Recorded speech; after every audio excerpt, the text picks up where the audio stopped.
Сәлем достар, менің каналыма қош келдіңіздер. Бүгін біз сіздермен қыстық Uncle Ben's салатын дайындайтын боламыз. Салатқа керекті ингредиенттердің тізімін төменгі описанияда қалдырып кететін боламын. Ең алдымен керекті көкөністерімізді жуып тазалап аламыз. Үлкен ыдысымызды отқа қойып, оған май құямыз. Одан соң пиязымызды ұсақтап турап, майға салып қуыра бастаймыз. Енді қызанақтарымызбен, яғни помидор мен чесногымызды блендерге салып, немесе ет татқыштан өткізіп, майдалап аламыз. Мен блендердің көмегін пайдаландым.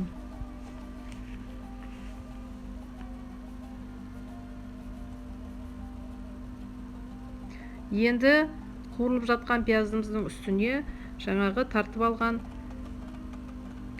помидор мен чесногымызды құямыз.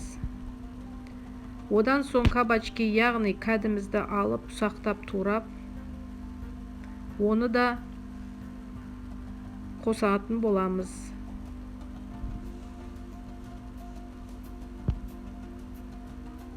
Енді осы массамызды 30 минут аралығында бұқтырамыз.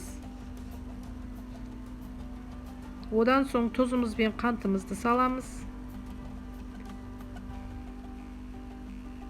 Және де болгар бұрышымызды ұсақтап, ұзыншалап турап, массамызға қосамыз.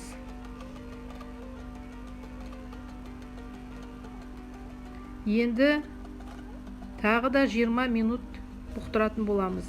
Ең соңында уксус қосамыз.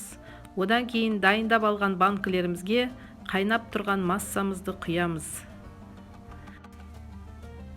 Одан соң банкілеріміздің бетін жауып, банкілерімізді төңкеріп, жылы орап, суығанша қойып қоямыз.